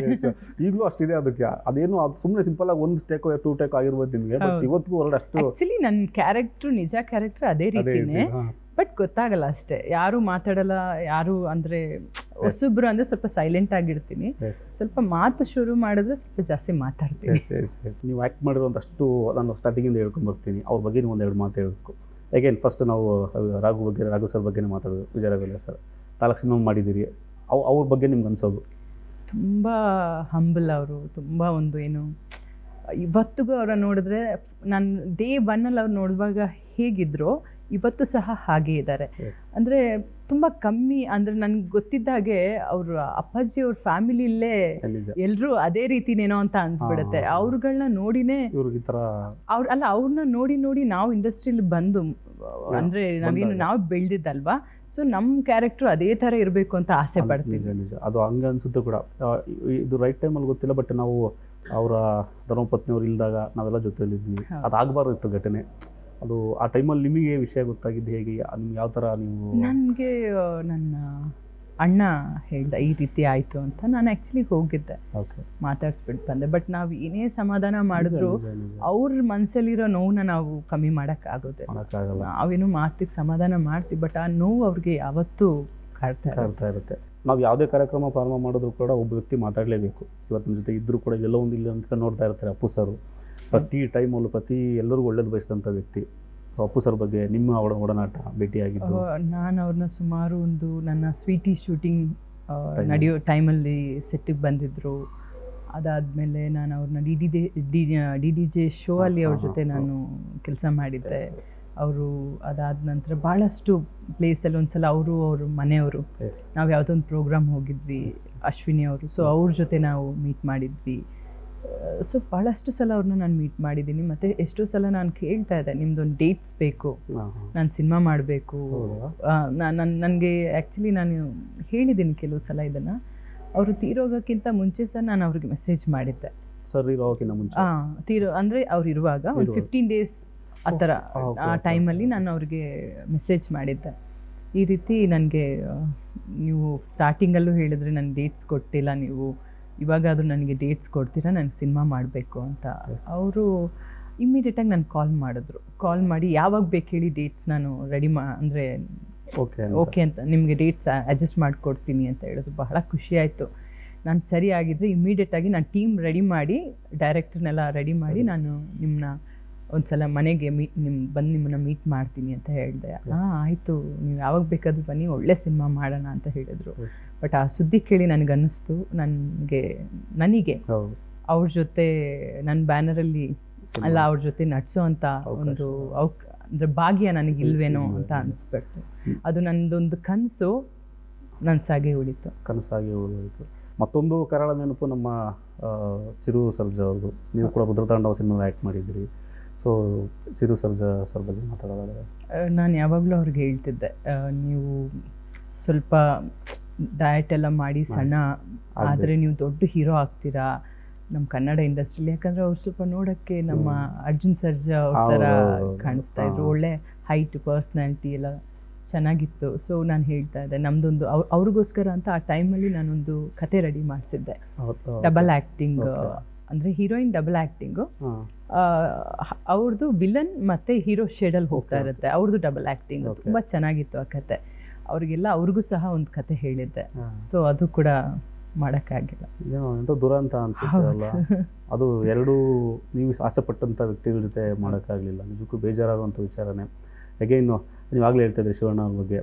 ಶಿವಣ್ಣ ಅಣ್ಣ, ಯಾಕಂದರೆ 2-3 ಸಿನಿಮಾ ನಿಮ್ಮ ಜೊತೆಲ್ಲೇ ಮಾಡಿದ್ದು. ಶಿವಣ್ಣ ಬಗ್ಗೆ ಒಂದು ಲೈನು ನಿಮ್ಮ ಮನಸ್ಸಿಂದ ಹೇಳೋದಾದ್ರೆ. ಶಿವಣ್ಣ ನನ್ನ ಅಣ್ಣ. ಅವರು ನಾವು ಒಂದೇ ತಾಯಿ ಹೊಟ್ಟೆಲಿ ಹುಟ್ಟದೇ ಇದ್ರೂ ಅವರು ನನಗೆ ಯಾವುದೋ ಜನ್ಮದಲ್ಲಿ ನನ್ನ ಅಣ್ಣ ಆಗಿದ್ರು ಅಂತ ಅನಿಸುತ್ತೆ. ಯಾಕಂದರೆ ಅಷ್ಟು ಪ್ರೊಟೆಕ್ಟ್ ಮಾಡ್ತಾಯಿದ್ರು. ನಾವು ಸಿನಿಮಾ ಮಾಡೋ ಟೈಮಲ್ಲಿ ನನಗೆ ಮಾತ್ರ ಅಲ್ಲ, ನಾನು ಅವರು ನೋಡುವಾಗ ಬಹಳ ಖುಷಿ ಪಡ್ತಾ ಇದ್ದೆ. ಯಾರೇ ಒಂದು ಆರ್ಟಿಸ್ಟ್ ಒಂದು ಸೀನ್ ಆಯಿತು, ಅದು ನಾನು ಇವಾಗ ಹೇಳ್ತೀನಿ ಅದ್ರ ಬಗ್ಗೆ. ಅದು ನೋಡಿ ಅವ್ರ ಮೇಲೆ ಬಹಳ ಗೌರವ ಬಂತು ನನಗೆ. ಆ ಸೀನ್ ಮಾಡುವಾಗ ಒಬ್ಬರು ಆ ಕೇಕ್ನ ತಿಂದು ಹಿಂಗೆ ಮಾಡಿ ಹಿಂಗಿಟ್ರು. ಅವರು ಮೋಸ್ಟ್ಲಿ ಅವ್ರು ಡಯಟಲ್ಲಿದ್ದರು ಏನೋ, ಅದಕ್ಕೋಸ್ಕರ ಅವರು ಆ ರೀತಿ ಮಾಡಿದ್ರು. ಶಿವಣ್ಣ ಒಂದೇ ಮಾತು ಹೇಳಿದ್ರು, ನೋಡಮ್ಮ ಅದು ಅಂದರೆ ತಿನ್ನೋ ಅನ್ನ, ಅದು ಎಷ್ಟೋ ಜನ ಅದಕ್ಕೋಸ್ಕರ ಒದ್ದಾಡ್ತಾ ಇರ್ತಾರೆ, ಆ ರೀತಿ ಮಾಡಬೇಡ ನೀನು ಅಂತ. ಅವಾಗ ನನ್ನ ನಿಜಕ್ಕೂ ಅವ್ರ ಮೇಲೆ ಎಷ್ಟು ಗೌರವ ಬಂತು. ಅಂದರೆ ಎಷ್ಟು ದೊಡ್ಡ ವ್ಯಕ್ತಿ, ಎಷ್ಟು ಸಿಂಪಲ್ ಆಗಿದ್ದಾರೆ ಲೈಫಲ್ಲಿ. ಎಲ್ಲಿ ಹೋದ್ರೂ ನೆಲದ ಮೇಲೆ ಕೂತ್ಕೊಂಡು ಊಟ ಮಾಡ್ತಾರೆ, ಯಾರ ಮನೆ ಅಂತ ನೋಡಲ್ಲ. ಅಂದರೆ ಬಡವ್ರ ಮನೆ ಇರ್ಬೋದು, ಶ್ರೀಮಂತರ ಮನೆ ಇರ್ಬೋದು, ನೆಲದಲ್ಲಿ ಕೂತ್ಕೊಂಡು ಊಟ ಮಾಡ್ತಾರೆ. ಸೊ ಅವರಂತೂ ಸೂಪರ್. ನಿಜ. ನೀವು ನಮ್ಮನ್ನೆಲ್ಲರೂ ಸಿಕ್ಕಿದ್ರು ಕೂಡ ಏನಮ್ಮ ಚೆನ್ನಾಗಿದ್ದೀನಮ್ಮ, ಆಯ್ತು ಈ ಥರ ಎಲ್ಲ ಮಾತಾಡ್ತಾರೆ. ಯಾರು ಕೂಡ ಆ ಥರ ಬೇರೆ ಲ್ಯಾಂಗ್ವೇಜ್ ಕಂಪೇರ್ ಮಾಡಿದ್ರೆ ಶಿವಣ್ಣ ಅಷ್ಟು ಹಂಬಲ್ ಪರ್ಸನ್, ಅಷ್ಟು ಡೌನ್ ಟು ಅರ್ತ್ ಪರ್ಸನ್ ನಾವು ಎಲ್ಲೂ ಸಿಗಕ್ಕೆ ಸಾಧ್ಯ ಇಲ್ಲ. ಹೇಳಿದ್ನಲ್ಲ, ಅಪ್ಪಾಜಿ ಅವರ ಅದು ದೊಡ್ಡ ಫ್ಯಾಮಿಲಿನೇ ಅದು ಆ ರೀತಿ. ಅದು ಹಂಬಲ್ನೆಸ್. ಮಕ್ಕಳಿರ್ಬೋದು, ಮೊಮ್ಮಕ್ಕಳು ಇರ್ಬೋದು, ಸೊಸೆಂದಿರು ಇರ್ಬೋದು, ಎಲ್ಲ. ಸೊ ನಿಮ್ಮ ಕಿರಿಯರಲ್ಲಿ ಮತ್ತೊಂದು ಅದೇ ಹೇಳಿದಾಗೆ ಏನು ಕ್ರೇಜಿ ಸರ್ ರವಿಚಂದ್ರನ್ ಸರ್ ಜೊತೆ 2 ಸಿನಿಮಾ ಮಾಡಿದ್ರಿ, ಹಠವಾದಿ ಮತ್ತು ಇನ್ನೊಂದು ಇತ್ತೀಚೆಗೆ ಒಂದು ರವಿ ಭೂಪಣ್ಣ ಸಿನಿಮಾದಲ್ಲಿ. ಸೊ ರವಿ ಸರ್ ಬಗ್ಗೆ ಹೇಳೋದಾದ್ರೆ ಅವ್ರ ಸಿನಿಮಾ ಜೊತೆ ಅವ್ರದ್ದು ವರ್ಕ್ ಹೆಂಗಿರ್ತಿತ್ತು? ಮೊದಲೇ ಕ್ರೇಜಿ ಸ್ಟಾರ್. ನನ್ನ ಮನೇಲಿ ನನ್ನ ತಾಯಿ ಅವ್ರ ಸಿನಿಮಾ ಅಂದಿದ ತಕ್ಷಣ ಓಕೆ ಅಂತ ಹೇಳು ಅಂತಾರೆ. ಯಾಕೆ ಗೊತ್ತಾ? ಮೇನ್ ರೀಸನ್ ಅವರು ತುಂಬ ಹೀರೋಯಿನ್ಸ್ನ ತುಂಬ ಚೆನ್ನಾಗಿ ತೋರಿಸ್ತಾರೆ. ಅವ್ರಿಗೆ ಯಾವ ಆ್ಯಂಗಲಲ್ಲಿ, ಇವಾಗ ನನಗೆ ಯಾವ ಆ್ಯಂಗಲ್ ಸೂಟ್ ಆಗುತ್ತೆ, ನಾನು ಯಾವ ರೀತಿ ಚೆನ್ನಾಗಿ ಕಾಣ್ತೀನಿ, ನನ್ನ ಮೇಲೆ ಯಾವ ಕಲರ್ ಸೂಟ್ ಆಗುತ್ತೆ, ಅವ್ರಿಗೆ ಆ ಜಡ್ಜ್ಮೆಂಟ್ ತುಂಬ ಚೆನ್ನಾಗಿ ಗೊತ್ತಿದೆ. ಸೊ ಹಾಗಾಗಿ ನಮ್ಮ ಮನೇಲಿ ನಮ್ಮ ತಾಯಿ ಎಲ್ಲ ಅವರು ಫ್ಯಾನ್. ಯಾವಾಗ ಅವ್ರ ಸಿನಿಮಾ ಬಂದರೂ ಫಸ್ಟ್ ಓಕೆ ಹೇಳು ಅಂತಾರೆ. ಹಠವಾದಿ ಸಿನಿಮಾದಲ್ಲಿ ಯಾವ್ದಾದ್ರು ಒಂದು ಬ್ಯೂಟಿಫುಲ್ ಮೆಮೊರಿ ನೆನೆಸ್ಕೊಳ್ಳೋದಾದ್ರೆ? ಹಠವಾದಿ ಸಿನಿಮಾದಲ್ಲಿ ನನ್ನ ಫಸ್ಟು ಒಂದು ಇದರಲ್ಲಿ ನಾವು ಅವಾರ್ಡ್ ಫಂಕ್ಷನಲ್ಲಿ ನನ್ನ ಡೈರೆಕ್ಟಾಗಿ ಅವರು ಫೇಸ್ ಟು ಫೇಸ್ ನೋಡಿದ್ದು. ಅವ್ರು ಇಲ್ಲಿ ಕೂತಿದ್ರು, ಅವ್ರ ಪಕ್ಕದಲ್ಲಿ ಯಾರೋ ಕೂತಿದ್ರು, ನಾನು ಈ ಕಡೆ ಕೂತಿದ್ದೆ. ಹಿಂಗೆ ನೋಡಿದ್ರು, ನಮಸ್ಕಾರ ಸರ್ ಅಂದೆ, ನಮಸ್ಕಾರ ಅಮ್ಮ ಅಂದರು. ಅದಾದಮೇಲೆ 2 days ಬಿಟ್ಟೇನೋ ನನ್ನ ಕಾಲ್ ಬಂತು, ಅಂದರೆ ತಂದೆಗೆ ಅವ್ರದ್ದೊಂದು ಸಿನಿಮಾ ಮಾಡ್ತಾ ಇದ್ದೀವಿ, ಹೀರೋಯಿನ್ ಆಗಿ ನನ್ನ ಆಯ್ಕೆ ಮಾಡ್ಕೊಂಡಿದ್ದಾರೆ ಅಂತ. ಸೊ ಅವರು ಫೋಟೋಶೂಟಿಗೆ ಕರೆಸಿದ್ರು. ಅವ್ರು ಒಂದೇ ಮಾತು ಹೇಳಿದ್ದು, ವಿತೌಟ್ ಮೇಕಪ್ ಇಷ್ಟು ಚೆನ್ನಾಗಿದ್ದೀರಲ್ಲ ನೀವು, ಮೇಕಪ್ ಹಾಕ್ಕೊಂಡು ಯಾಕೆ ಭೂತ ಥರ ಆಗ್ತೀರಾ ಅಂದರು. ನಾನು ಸೈಲೆಂಟ್ ಆದೆ. ಅಂದರೆ ನನಗೆ ಆ ಟೈಮಲ್ಲಿ ಏನು ಮೇಕಪ್ ಹಾಕೋಬೇಕು, ಮೇಕಪ್ ಹಾಕೋಬಾರ್ದ, ನನಗೆ ಆ ಐಡಿಯಾ ಇರಲಿಲ್ಲ. ಸೊ ಲಾಸ್ಟಿಗೆ ಅವರು ಯಾರೋ ಮೇಕಪ್ ಆರ್ಟಿಸ್ಟ್ ಎಲ್ಲ ಮೇಕಪ್ ಮಾಡಿದ್ನೆಲ್ಲ ರಿಮೂವ್ ಮಾಡಿಸ್ಬಿಟ್ಟು, ಏನು ಬೇಡ ವಿತೌಟ್ ಮೇಕಪ್, ನನಗೆ ಇದೇ ಥರ ಬೇಕು ಅಂತ. ಆ ಸಿನಿಮಾದಲ್ಲಿ ಮೇಕಪ್ಪೇ ಇಲ್ಲ. ನನ್ನ ಜೀವನದಲ್ಲೇ ಫಸ್ಟ್ ಟೈಮ್ ಮೇಕಪ್ ಇಲ್ದಿರೋ ಸಿನಿಮಾ ಮಾಡಿರೋದು ಅಂದರೆ ಹಠವಾದಿ ಸಿನಿಮಾನೇ. ಬಟ್ ಆ ಸಿನಿಮಾ ಎಷ್ಟು ತುಂಬ ಚೆನ್ನಾಗಿ ತೋರಿಸಿದ್ದಾರೆ. ಬಟ್ ಎಲ್ರಿಗೂ ಆ ಥರ ತೋರ್ಸೋಕ್ಕಾಗೋದಿಲ್ಲ. ಕೆಲವ್ರು ನಿರ್ದೇಶಕರಿಗೆ ಮಾತ್ರ ಆ ಟ್ಯಾಲೆಂಟ್ ಇರೋದು. ಎಸ್ ಎಸ್ ಎಸ್ ಎಸ್ ಇನ್ನು ಉಪ್ಪಿ ಸರ್ ಜೊತೆ 2 ಸಿನಿಮಾ ಮಾಡ್ತೀರಿ, ಒಂದು ಅನಾಥರು ಮತ್ತೊಂದು ಆಟೋ ಶಂಕರ್ ಸಿನಿಮಾದ. ಆಟೋ ಶಂಕರ್ ಸಿನಿಮಾದೆಲ್ಲ ಆ ಹಾಡು ಇನ್ನೂ ಕಿವಿಲಿ ಹಂಗೆ ಹೊಡ್ತಾ ಇರುತ್ತೆ, ಆ ಥರ ಆ್ಯಕ್ಟಿಂಗು. ಉಪ್ಪಿ ಸರ್ ಬಗ್ಗೆ ಮಾತಾಡೋದಾದ್ರೆ ಅವ್ರ ಜೊತೆ ಆ್ಯಕ್ಚುಲಿ ಒಂದು 2 ಸಿನಿಮಾ ನಾನು ಮಾಡಬೇಕಿತ್ತು. ಅದ 2 ಸಿನಿಮಾ ಆದಮೇಲೆ ಮತ್ತೆ ಆ ಸಿನಿಮಾ ಆದಮೇಲೆ ನಾನು ಇನ್ನೊಂದು ಸಿನಿಮಾ ಸಹ ಬಂದಿತ್ತು. ಎಸ್ ಆ ಟೈಮಲ್ಲಿ ನಾನು ಇಂಡಸ್ಟ್ರಿ ಬಿಟ್ಬಿಟ್ಟಿದ್ದೆ. ಓಕೆ. ನಾನು ಅವ್ರನ್ನ ತುಂಬ ಇಷ್ಟಪಡೋಕ್ಕೆ ಶುರು ಮಾಡಿದ್ದು ಅಂದರೆ ಅನಾಥರು ಸಿನಿಮಾದ ನಂತರ. ಆ ಆ್ಯಕ್ಟಿಂಗ್ ಆ್ಯಕ್ಚುಲಿ ಎಲ್ರಿಗೂ ಮಾಡೋಕ್ಕಾಗಲ್ಲ. ನಾವು ಡೈರೆಕ್ಟಾಗಿ ನೋಡ್ತಾ ಇದ್ವಲ್ಲ, ಒಂಥರ ಅವರು ಆ್ಯಕ್ಟಿಂಗ್ ವಿಷಯಕ್ಕೆ ಬಂದರೆ ಒಂಥರ ಎಲ್ಲರೂ ಮಾಡಿಸ್ಬಿಡ್ತಾರೆ, ಅವ್ರನ್ನ ಅವರೇ ಮಾಡಿಸ್ಬಿಡ್ತಾರೆ. ಒಂದು ಅವ್ರು ಎಷ್ಟು ಒಳ್ಳೆ ನಿರ್ದೇಶಕರು ಅಷ್ಟೇ ಒಳ್ಳೆ ನಟ ಅವರು. ಸೊ ಅವರಂತೂ ಸೂಪರ್, ಅವ್ರ ಬಗ್ಗೆ ಮಾತಾಡೋ ಹಾಗೆ ಇಲ್ಲ ನಾವು. ನಿಜ. ಎಗೈನ್ ನೀವು ಜೊತೆ ಆ್ಯಕ್ಟ್ ಮಾಡೋದು 2 ಸಿನಿಮಾ, ಎಗೈನ್ ಅನಾಥರು ಮತ್ತು ಮಂಡ್ಯ ಅಂತೇಳಿ ದರ್ಶನ್ ಸರ್ ಜೊತೆ ಆ್ಯಕ್ಟ್ ಮಾಡಿದ್ದೀರಿ. ಇವತ್ತೇನೋ ಆಗಿರ್ಬೋದು, ಘಟನೆಗಳು 1000 ಆಗಿರ್ಬೋದು, ಬಟ್ ಅವತ್ತಿನ ಕಾಲಕ್ಕೆ ನೀವೆಲ್ಲ ಆತ್ಮೀಯ ಸ್ನೇಹಿತರು, ಇವತ್ತು ಕೂಡ ಇರ್ತೀರಾ. ಸೊ ದರ್ಶನ್ ಅವರ ಗುಡ್ ಕ್ವಾಲಿಟೀಸ್ ಅವತ್ತಿನ ನಿಮ್ಮ ಆ್ಯಕ್ಟ್ ಮಾಡಿದಂಥ ಟೈಮ್ಗಳಲ್ಲಿ ನಮಗೆಲ್ಲ ನೋಡಿ, ಆ ಟೈಮಲ್ಲಿ ಇವಾಗೆಲ್ಲ ಏನೇನೋ ನಾವು ಸುದ್ದಿಗಳೆಲ್ಲ ಕೇಳ್ತೀವಿ. ಆ ಟೈಮಲ್ಲಿ ಅವರೆಲ್ಲ ನಮಗೊಂದು ಫ್ಯಾಮಿಲಿ ಥರ ಇದ್ದರು, ಒಂದೇ ಕುಟುಂಬದ ಥರ ನಾವು ಜೊತೆಲಿ ವರ್ಕ್ ಮಾಡ್ತಾ ಇದ್ವಿ. ನನಗೆ ಕಾಲಿಗೆ ಆ ಟೈಮಲ್ಲಿ ಹೇಟ್ ಬಿದ್ದಿತ್ತು. ಆ ಟೈಮಲ್ಲಿ ನನಗೆ ಎಷ್ಟು ಸಹಕರಿಸಿದ್ದಾರೆ ಗೊತ್ತಾ, ಅಂದರೆ ನನಗಿಂತ ಹೆಚ್ಚಾಗಿ ನನ್ನ ಅಣ್ಣನಿಗೆ ಬಹಳ ಒಳ್ಳೆಯ ಸ್ನೇಹಿತ ಅವರು. ನಾನು ಆ್ಯಕ್ಚುಲಿ ಸ್ವಲ್ಪ ಕಮ್ಮಿ ಅಂತಲ್ಲ, ಅವರೇ ಕಮ್ಮಿ ಮಾತಾಡ್ತಿದ್ರು. ಅವರು ಹೆಣ್ಮಕ್ಳು ಎಷ್ಟು ಹಾಯ್ ಬಾಯ್ ನಮಸ್ಕಾರಮ್ಮ ಇಷ್ಟೇ. ಅಣ್ಣನ ಹತ್ರ ತುಂಬ ಕ್ಲೋಸ್ ಆಗಿದ್ರು, ಯಾಕಂದ್ರೆ ನಾವು ಬ್ಯಾಂಕಾಕಲ್ಲಿ ಜೊತೇಲಿ ಶೂಟಿಂಗ್ ಮಾಡ್ತಾಯಿದ್ವಿ, ಒಂದೇ ಬಸ್ಸಲ್ಲಿ ಟ್ರಾವೆಲ್ ಮಾಡ್ತಾಯಿದ್ವಿ, ಒಂದೇ ಬಸ್ಸಲ್ಲಿ ಬರ್ತಾಯಿದ್ವಿ, ಎಲ್ಲ ಟೀಮ್ ಎಲ್ಲರೂ. ಸೊ ತುಂಬ ಒಂದು ಒಳ್ಳೆಯ ಸ್ವಭಾವದ ವ್ಯಕ್ತಿ ಅಂತ ಹೇಳ್ಬೋದು, ತುಂಬ ಒಂದು ಮೃದು ಸ್ವಭಾವದ ವ್ಯಕ್ತಿ ಅಂತ. ಬಟ್ ಇತ್ತೀಚೆಗೆ ಈ ನ್ಯೂಸ್ಗಳನ್ನ ನೋಡುವಾಗ ನಿಜಕ್ಕೂ ಮನಸ್ಸಿಗೆ ತುಂಬ ಬೇಸರ ಆಗುತ್ತೆ. ನಾನು ಯಾವಾಗಲೂ ಹೇಳ್ತೀನಿ, ನಮ್ಮ ಕನ್ನಡ ಚಿತ್ರರಂಗದಲ್ಲಿ ಸ್ವಲ್ಪ ನಟನಟಿಯರು ಇರೋದು, ಯಾತಕ್ಕೋಸ್ಕರ ಈ ರೀತಿ ಆಗ್ತಾ ಇದೆ? ಯಾಕಂದರೆ ನನಗೆ ಆ್ಯಸ್ ಎ ಪ್ರೊಡ್ಯೂಸರ್ ನನಗೆ ಅಂಥ ನಟರು ಬೇಕು. ನಮ್ಮ ಚಿತ್ರರಂಗಕ್ಕೆ ಅವರು ವಾಪಸ್ ಬೇಕು. ಸೊ ಆದಷ್ಟು ಬೇಗ ಅವ್ರಿಗೇನು ಈ ವಿಘ್ನಗಳೆಲ್ಲ ಇದೆಯೋ ಅದು ಪರಿಹಾರ ಆಗಲಿ ಅಂತ. ಈ ಥರ ಘಟನೆಗಳು ಬಂದಾಗ ನಮ್ಮ ಒಂದು ಕ್ವಶನ್ ಯಾವಾಗಲೂ ಕಾಡುತ್ತೆ, ಎಲ್ಲಿ ಎಡವುದ್ರು ಏನು ಕತೆ? ಯಾಕಂದರೆ ನೀವು ಹತ್ರನ ಕಂಟಿನ್ಯೂ ಹೇಳಿದ್ರಲ್ಲ, ಈಗ ತುಂಬ ಸಾಫ್ಟ್ ಸ್ವಭಾವದವರು ಆ ಥರ ಇದ್ದ ವ್ಯಕ್ತಿ ಇದು ಯಾವುದೋ ಒಂದು ದೊಡ್ಡ ಇದರಲ್ಲಿ ಒಂದು ಪಂಜರದಲ್ಲಿ ಸಿಲುಕಿ ಒಂದು ವಿಚಾರಗಳೆಲ್ಲ ಸ್ಟಾರ್ಟ್ ಆದಾಗ ಈ ಟೈಮಲ್ಲಿ ಇದನ್ನು ಡಿಸ್ಕಸ್ ಮಾಡೋದು ಅಲ್ಲ ನಾವು, ಯಾಕಂದರೆ ಇದೇ ಕಾರ್ಯಕ್ರಮನೇ ಬೇರೆ, ಇವತ್ತೊಂದು ಒಳ್ಳೆಯದು. ಸೊ ಬಟ್ ನೀವು 2 ಸಿನಿಮಾ ಮಾಡಿರೋದ್ರಿಂದ, ನಿಮಗೆ ಆತ್ಮೀಯದಿಂದ ಈ ವಿಚಾರ ನಿಮಗೆ ಕೇಳಿ ನಿಮ್ಗೆ ಆ ಟೈಮಲ್ಲಿ ಅನಿಸಿದ್ದು, ಬಟ್ ಇವತ್ತಿನ ಆಗ್ತಾ ಇರೋಂಥ ಬೆಳವಣಿಗೆಗಳ ಬಗ್ಗೆ ಮಾತಾಡೋದಾದರೆ ನೋಡಿ, ನಾನು ಅವ್ರನ್ನ ಕೊನೆಯದಾಗಿ ಮೀಟ್ ಮಾಡಿದ್ದು ದಮಯಂತಿ ಟ್ರೈಲರ್ ಲಾಂಚ್ ಟೈಮಲ್ಲಿ. ಸೊ ನಮ್ಮ ಟೀಮ್ ಅವ್ರ ಹತ್ರ ರಿಕ್ವೆಸ್ಟ್ ಮಾಡ್ಕೊಂಡಾಗ, ನಾನು ನಮ್ಮ ನಿರ್ದೇಶಕರು ಅಂದರೆ ನಮ್ಮ ಸಿನಿಮಾಗೆ ಬಂದು ನೀವು ಒಂದು ಸಪೋರ್ಟಿವ್ ಆಗಿರಬೇಕು ಅಂತ ಕೇಳ್ಕೊಂಡಾಗ ಇಮ್ಮಿಡಿಯೇಟಾಗಿ ಅವರು ಓಕೆ ಅಂತ ಹೇಳಿ, ನಿಮ್ಗೆ ಒಳ್ಳೇದಾಗಲಿ ಚಿತ್ರತಂಡಕ್ಕೆ, ನಾನು ಬರೋದ್ರಿಂದ ನಿಮ್ಗೆ ಒಳ್ಳೇದಾಗುತ್ತೆ ಅಂದರೆ ನಾನು ಖಂಡಿತವಾಗ್ಲೂ ಬರ್ತೀನಿ ಅಂತ. ಅವರು ಅಷ್ಟು ಬ್ಯುಸಿ ಇದ್ದಿದ್ದ ವ್ಯಕ್ತಿ, ನಮಗೋಸ್ಕರ ಅವ್ರು ಬಂದರು. ಸೊ ಆ ಥರ ನನಗೆ ಅಂತಲ್ಲ, ನಮ್ಮ ಟೀಮ್ಗೆ ಅಂತಲ್ಲ, ಭಾಳಷ್ಟು ಹೊಸಬ್ರಿಗೆ, ಅಂದರೆ ಯಾರು ಇಂಡಸ್ಟ್ರಿಗೆ ಬರ್ತಿದ್ದಾರೆ ಅವ್ರ ಸಿನಿಮಾಗೆ ಆ ಥರ ಪಬ್ಲಿಸಿಟಿ ಬೇಕು, ಅವರೊಂದು ಸಪೋರ್ಟಿವ್ ಆಗಿ ನಿಲ್ಲಬೇಕು ಅಂದಾಗ ಅವ್ರ ಜೊತೆ ನಿಲ್ತಾ ಇದ್ರು. ಸೊ ಇವಾಗ ಏನೋ ಒಂದು ಕೆಟ್ಟ ಟೈಮು, ಮತ್ತು ಇನ್ನೂ ನಮ್ಗೆ ಗೊತ್ತಿಲ್ಲ ಕಾನೂನು ಯಾವ ರೀತಿ ತೀರ್ಪುನ ಕೊಡುತ್ತೆ ಅಂತ. ದಯವಿಟ್ಟು ನಾವು ಅಲ್ಲಿವರೆಗೂ ತಾಳ್ಮೆಯಿಂದ, ಅಭಿಮಾನಿಗಳಾಗಿರ್ಬೋದು ಯಾರೇ ಆಗಿರ್ಬೋದು, ಸ್ವಲ್ಪ ನಾವು ತಾಳ್ಮೆಯಿಂದ ಇರೋದು ಒಳ್ಳೆಯದು. ಎಸ್, ನೀವು ಅಭಿಮಾನಿಗಳು ಅಂದ ತಕ್ಷಣ ಈಗ ದರ್ಶನ್ ಸರ್ ಅಭಿಮಾನಿಗಳು ಈಗಾಗಲೇ ಒಂದಷ್ಟು ಬೇರೆ ಬೇರೆ ರೀತಿಯಾಗಿ, ಈಗ ಅಭಿಮಾನ ಅನ್ನೋದು ಇರುತ್ತೆ, ಎಲ್ರಿಗೂ ಇರುತ್ತೆ, ಬಟ್ ಅದನ್ನು ತೋರಿಸ್ಕೊಳ್ಳೋ ರೀತಿನೂ ಒಂದು ರೀತಿ ಇರುತ್ತೆ. ಬೇರೆಯವ್ರಿಗೆ ಹೆಲ್ಪ್ ಮಾಡೋದಾಗಿರ್ಬೋದು ಅಥವಾ ಬೇರೆಯವ್ರಿಗೆ ಕೌಂಟ್ರ್ ಕೊಡೋದಾಗಿರ್ಬೋದು ಆಗ್ತಾ ಇರೋದು ಅಭಿಮಾನಿಗಳಿಗೆ. ಅವ್ರ ಅಭಿಮಾನಿಗಳು ನಿಮ್ಮ ಅಭಿಮಾನಿಗಳ ಮೂಲಕ ಹೇಳೋದಾದ್ರೆ ಏನು ಹೇಳೋಕ್ಕೆ ಬಯಸ್ತೀರಿ?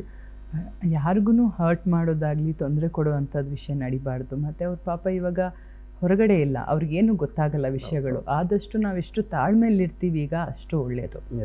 ಯಾಕಂದರೆ ನೋಡಿ, ಇವಾಗ ಅವ್ರಿಗೆ ಹೊರಗಡೆ ಏನು ನಡೀತಾ ಇದೆ ಅನ್ನೋದೇ ಗೊತ್ತಾಗೋದಿಲ್ಲ. ಆಲ್ಮೋಸ್ಟ್ ಒಂದು 80 ದಿನ ಕ್ರಾಸ್ ಆಗಿದೆ, ಅವ್ರ ಮಾಹಿತಿ ಏನೂ ಇರೋದಿಲ್ಲ, ಅವ್ರ ಮೈಂಡೇ ಬ್ಲ್ಯಾಂಕ್ ಆಗಿ ಹೋಗಿರುತ್ತೆ. ಎಲ್ಲ ಅಂತೆ ಕಂತೆ ಈ ವಿಷಯಗಳೇ.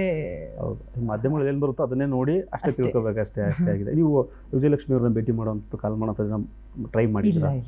ಮಾಡಿಲ್ಲ. ಅವ್ರು ನೋಡಿ ಅವ್ರದ್ದೇ ನೋವಲ್ಲಿ ಇರ್ತಾರೆ, ಇಂಥ ಟೈಮಲ್ಲಿ ನಾವು ಕಾಲ್ ಮಾಡೋದು ಅದು ಸರಿಯಲ್ಲ. ಎಸ್ ಪಿ ಅಗೇನ್ ಭೈರಾದೇವಿ ಬಂದರೆ, ಇವತ್ತಿನ ಕಾಲಘಟ್ಟದಲ್ಲಿ ಪ್ಯಾನ್ ಇಂಡಿಯಾ ಹಾವಳಿಗಳು ನಡೀತಾ ಇದೆ. ಎಂಥ ಸಿನಿಮಾ ಮಾಡೋದು ಕೂಡ ಆಡಿಯನ್ಸ್ನ ಥಿಯೇಟ್ರಿಗೆ ಕರ್ಕೊಂಬರೋದು as a producer, as a actor, as a ಡೈರೆಕ್ಟರ್ಗೆ ತುಂಬ ಕಷ್ಟ. ಸೊ ಭೈರಾದೇವಿ ಸಿನಿಮಾವನ್ನು ಪ್ರೇಕ್ಷಕರು ಬಂದು 2-2.5 ಗಂಟೆ ಕೂತ್ಕೊಂಡು ಯಾಕೆ ನೋಡಬೇಕು ಅಂತ ಕೇಳಿದ್ರೆ ತಾವೇನು ಹೇಳ್ತೀವಿ? ಅಂದರೆ ಇದು ನೋಡಿ ಯಾಕೆ ನೋಡಬೇಕು ಅನ್ನೋದಕ್ಕೆ ಉತ್ತರ ಈಗ ಕೊಡೋಕ್ಕಾಗಲ್ಲ. ಯಾಕಂದರೆ ಒಂದು ಒಳ್ಳೆ ಸಿನಿಮಾ ಅಂತ ಮಾಡ್ತೀವಿ. ಇವಾಗ ಕಾಂತಾರ ಸಿನಿಮಾ ನೀವು ತಗೊಳ್ಳಿ, ಎಸ್ ಏನು ಹೇಳ್ತೀರಾ? 20 ಮಿನಿಟ್ಸ್ ಸಿನಿಮಾ ಸಖತ್ತಾಗಿದೆ, ಲಾಸ್ಟ್ 20 ಡಿಫ್ರೆಂಟ್ ಆಗಿದೆ. ಎಸ್ ಸೊ ಅದೇ ರೀತಿ ನಾನು ಕಂಪೇರ್ ಮಾಡೋದಲ್ಲ, ಭೈರಾದೇವಿ ಅನ್ನೋದು ಒಂದು ಡಿಫ್ರೆಂಟ್ ಒಂದು ಸಿನಿಮಾ, ಅದು ಒಂದು ಬೇರೆ ರೀತಿಯಾದಂಥ ಒಂದು ಕತೆ ಇರುವಂಥ ಸಿನಿಮಾ. ಮತ್ತು ಬರೀ ನೀವು ಏನು ಈ ಪೋಸ್ಟರಲ್ಲಿ ನೋಡ್ತಾ ಇದ್ದೀರಾ, ಬರೀ ಏನು ಈ ಅಗೋರಿ ಇರ್ಬೋದು, ಕಾಳಿ ಇರ್ಬೋದು ಅಷ್ಟೇ ಅಲ್ದಿರ ಸಿನಿಮಾದೊಳಗಡೆ ಒಂದು ಸ್ಟೋರಿ ಇದೆ, ಕತೆ ಇದೆ. ಎಸ್ ಮತ್ತು ನಮ್ಮ ರಮೇಶ್ ಅವರವ್ರದ್ದು ಒಂದು ವಿಭಿನ್ನವಾದಂಥ ಒಂದು ಪಾತ್ರವನ್ನು ಮಾಡಿದ್ದಾರೆ. ತುಂಬ ಜನ ಕಲಾವಿದರಿದ್ದಾರೆ ಈ ಸಿನಿಮಾದಲ್ಲಿ. ಸೊ ಒಂದು ಡಿಫ್ರೆಂಟ್ ಆಗಿದೆ ಅಂತ ಹೇಳ್ಬೋದು. ನಾನು ಅಷ್ಟೇ ತುಂಬ ವರ್ಷ ವೆಯ್ಟ್ ಮಾಡಿ ಹಲವಾರು ಕತೆಗಳನ್ನ ಕೇಳಿದ್ದೆ.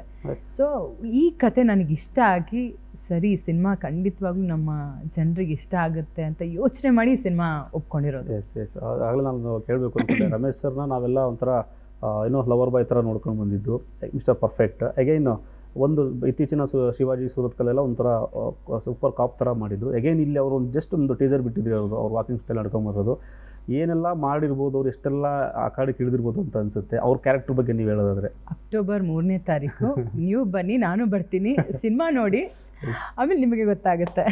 ಎಸ್ ಖಂಡಿತ. ಇತ್ತೀಚಿನ ದಿನಗಳಲ್ಲಿ ಆಗಿರುವಂಥ ಮತ್ತೊಂದು ಬೆಳವಣಿಗೆ ಈಗಾಗಲೇ ಗೊತ್ತಿರುತ್ತೆ ಆ ವಿಚಾರ.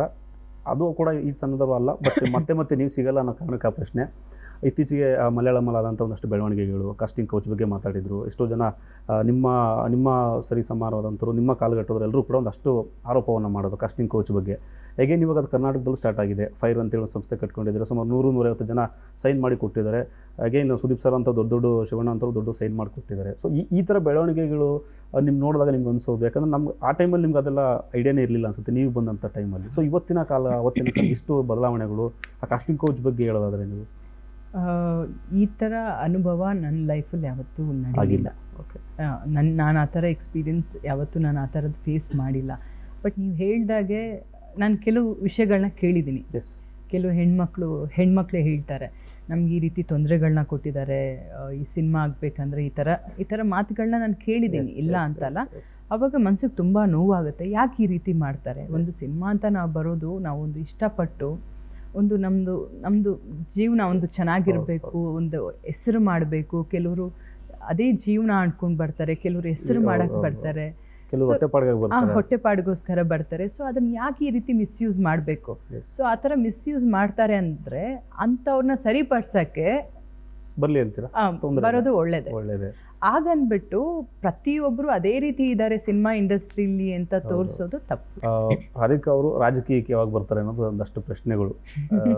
ಸಿನಿಮಾ ಮಾಡೋಕ್ಕೆ ಟೈಮ್ ಇಲ್ಲ, ಸಿನಿಮಾ ಎಲ್ಲ ಆದಮೇಲೆ ನೋಡೋಣ, ಅದು ಫ್ಯೂಚರ್. ನನಗೇನು ಆ ಥರ ಪ್ಲ್ಯಾನ್ಸ್ ಇಲ್ಲ. ನನಗಿವಾಗಿರೋದು ಸಿನಿಮಾ, ಒಳ್ಳೊಳ್ಳೆ ಸಿನಿಮಾಗಳು ಮಾಡಬೇಕು, ನಾನು ನಿರ್ಮಾಣ ಮಾಡಬೇಕು, ನನ್ನ ಸಿನಿಮಾದಲ್ಲಿ ಹಲವಾರು ನಟಿಯರನ್ನ ಇಂಟ್ರೊಡ್ಯೂಸ್ ಮಾಡಬೇಕು, ದೊಡ್ಡ ನಟಿಯರ ಜೊತೆ ವರ್ಕ್ ಮಾಡಬೇಕು, ನಾನು ಆ್ಯಕ್ಟ್ ಮಾಡೋವಂಥ ಸಿನಿಮಾನೂ ಪ್ರೊಡ್ಯೂಸ್ ಮಾಡಬೇಕು, ಬೇರೆಯವ್ರ ಬ್ಯಾನರಲ್ಲೂ ಸಹ ನಾನು ಆ್ಯಕ್ಟ್ ಮಾಡಬೇಕು. ಸೊ ಈ ಥರದ್ದೆಲ್ಲ ಕನಸುಗಳಿದೆ. ಸೊ ಪಾಲಿಟಿಕ್ಸ್ ಅನ್ನೋದು ಈಗ ಸದ್ಯಕ್ಕೆ ಮುಂದೆ ನೋಡೋಣ ಅಂತ. ಮುಂದೆ ನೋಡೋಣ. ಇಷ್ಟೊತ್ತು ನಮ್ಮ ಜೊತೆ ಕೂತಿದ್ರಿ, ಸಾಕಷ್ಟು ಮಾತಾಡೋದು. ಇನ್ಫ್ಯಾಕ್ಟ್ ನಮಗೆ ಜಾಸ್ತಿ ಹೊತ್ತು ಕೊಟ್ಟಿರೋದು ಅನಿಸುತ್ತೆ. ಬೆಳಿಗ್ಗೆಯಿಂದ ನಿನ್ನೆಯಿಂದ ಕೂಡ ಸಾಕಷ್ಟು ಬ್ಯುಸಿ ಇದ್ರಿ. ಹೇಗೇನ್ ಭೈರಾದೇವಿ ಸಿನಿಮಾ ಬರ್ತಾ ಇದೆ, ನಿಮ್ಮನ್ನು ಪ್ರೀತಿಸುವಂಥ ಅಭಿಮಾನಿಗಳು, ಭೈರಾದೇವಿ ಸಿನಿಮಾಗಾಗಿ ಕಾಯ್ತಾ ಇರುವಂಥ ಅಭಿಮಾನಿಗಳಿಗಾಗಿ TV5 ಮೂಲಕ ಏನು ಹೇಳಕ್ಕೆ ಬಯಸ್ತೀರಿ? ಒಳ್ಳೆ ಸಿನಿಮಾ ಮಾಡಿದ್ದೀವಿ. ಸೊ ಈ ಥರ ಒಳ್ಳೆ ಸಿನಿಮಾ ಮಾಡುವಾಗ ನಾವಂತಲ್ಲ, ಯಾರೇ ನಿರ್ಮಾಪಕರಿರ್ಬೋದು, ನಿರ್ದೇಶಕರಿರ್ಬೋದು, ಅಲ್ಲ ಆ ಟೀಮ್ ಇರ್ಬೋದು, ಒಂದು ಸಿನಿಮಾ ಯಶಸ್ಸಾದರೆ ಒಂದು 100-200 ಕುಟುಂಬ ಅಂದರೆ ಜೀವನ ನಡೆಯುತ್ತೆ ಅವ್ರದ್ದು. ಸೊ ದಯವಿಟ್ಟು ಈ ಸಿನಿಮಾನ ಥಿಯೇಟ್ರಿಗೆ ಬಂದೇ ಸಿನಿಮಾ ನೋಡಿ. ಅಕ್ಟೋಬರ್ 3ನೇ ತಾರೀಕು ಭೈರಾದೇವಿ ಸಿನಿಮಾ ರಿಲೀಸ್ ಆಗ್ತಿದೆ. ಒಳ್ಳೆ ಸಿನಿಮಾ ಮಾಡಿದ್ದೀವಿ, ಖಂಡಿತವಾಗ್ಲೂ ನಿಮಗೆ ನಿರಾಶೆ ಮಾಡೋದಿಲ್ಲ ನಾವು. ಥಿಯೇಟ್ರಿಗೆ ಬಂದು ಸಿನಿಮಾ ನೋಡಿ ಅಂತ ಕೇಳ್ಕೊತೀನಿ ಅಷ್ಟೇ. So thank you very much. ಜೊತೆಗೆ ಕೊನೆಯದಾಗ ಅಭಿಮಾನಿಗಳಿಗೆ ಮತ್ತೆ ಗೌರಿ ಗಣೇಶದ ಹಬ್ಬದ ಶುಭಾಶಯಗಳನ್ನ ತಿಳಿಸ್ಬೇಕಾಗಿ. ಎಲ್ಲ ಸಮಸ್ತ ಜನತೆಗೆ ಗೌರಿ ಗಣೇಶ ಹಬ್ಬದ ಹಾರ್ದಿಕ ಶುಭಾಶಯಗಳು. Thank you ma'am. ಇಷ್ಟೊತ್ತು ಕೂತಿದ್ರಿ, ಭಾಳ ಖುಷಿಯಾಯಿತು. ತುಂಬ ಹಳೆ ವಿಚಾರಗಳನ್ನ ನೆನಪು ಮಾಡಿಕೊಂಡು, ನಾನು ಸ್ಕೂಲ್ ಟೈಮಲ್ಲಿದ್ದಂಥ ನೋಡಿದಂಥ ಒಬ್ಬ ಬ್ಯೂಟಿಫುಲ್ ನಟಿ ಜೊತೆ ಇಂಟರ್ವ್ಯೂ ಮಾಡ್ತೀನಿ ಅಂತ ಯಾವತ್ತೂ ಅಂದ್ಕೊಂಡಿರಲಿಲ್ಲ. ತುಂಬ ಖುಷಿಯಾದಂಥ ದಿನ ಇವತ್ತು. Thank you very much ma'am. ನಿಮ್ಮ ಭೈರಾದೇವಿ ಸಿನಿಮಾ 100 ದಿನ ಓಡಲಿ, ಸಕ್ಸಸ್ ಮೀಟಲ್ಲಿ ಮತ್ತೆ ನಾವು ಈ ಥರ ಕೂತ್ಕೊಂಡು ಮಾತಾಡುವಂಥ ಸಂದರ್ಭ ಬರಲಿ, ಥಿಯೇಟ್ರಿಗೆ ಬಂದು ಜನ ಸಿನಿಮಾವನ್ನು ನೋಡಲಿ. ಥ್ಯಾಂಕ್ ಯು ಮೇಡಮ್, ಇಷ್ಟೊತ್ತಿನ ಜೊತೆ ಕೂತಿದ್ದಕ್ಕೆ. Thank you very much. Yes, ಇದು ರಾಧಿಕಾ ಅವರ ಮಾತು. ಏನು ಗೌರಿ ಗಣೇಶ ಹಬ್ಬದ ಪ್ರಯುಕ್ತ ಇಷ್ಟೊತ್ತು ಕೂತ್ಕೊಂಡು ಅವರ ಹಳೆ ನೆನಪುಗಳನ್ನ ಮೆಲುಕು ಹಾಕಿದ್ದಾರೆ. ಜೊತೆಗೆ ಇದೇ 3ನೇ ತಾರೀಕು, ಮುಂದಿನ ತಿಂಗಳು 3ನೇ ತಾರೀಕು ಭೈರಾದೇವಿ ಸಿನಿಮಾ ಬರ್ತಾಯಿದೆ. ಎಲ್ಲರೂ ಥಿಯೇಟ್ರಿಗೆ ಬಂದು ಸಿನಿಮಾ ನೋಡಿ ಕನ್ನಡ ಸಿನಿಮಾಗಳನ್ನ ಹಾರೈಸಿ. ಇದು ಇವತ್ತಿನ ವಿಶೇಷ. ನಿರಂತರ ಸುದ್ದಿಗಾಗಿ ನೋಡ್ತಾ ಇರಿ TV5, ಇದು ವಾಸ್ತವದ ಪ್ರತಿರೂಪ.